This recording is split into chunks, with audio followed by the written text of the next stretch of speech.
దాని మీద ఇతరుగా కథ అంటున్నారు. ఆ యాంగిల్ కూడా వస్తాడు. హ్మ్. ఈ ముస్లిం, హిందూ యాంగిలు, హ్మ్. ఈ ఈ బిష్నా యాంగిలు, హ్మ్.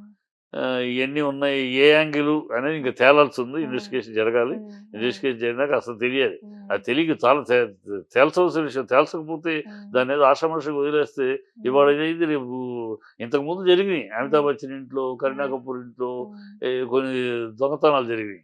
ఆ దొంగతనాల వరకు ఓకే. ఏదో వచ్చారు 5,00,000 నగలు పోయినాయి, లేకపోతే కొంత డబ్బులు పోయినాయి. అంతవరకు మళ్ళీ పోలీస్ కంప్లెయింట్ ఇచ్చారు. పోలీస్ రికవర్ చేశారు. ఇది కాదు, ఇది మర్డర్ అటెంప్ట్.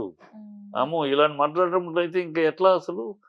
వాళ్ళకి ఫేస్ మీదే బతికేది కదమ్మా! అవును. నిన్న కత్తి ఘాట్లు కడుపు మీద ఇక్కడ తగిలినాయి. అదే ఫేస్‌కు ఫేస్ తగిలితే మీద అయితే. ఫేస్ పోద్ది కదా! ఫేస్ పోతే వాళ్ళ లైఫ్ ఏముంది?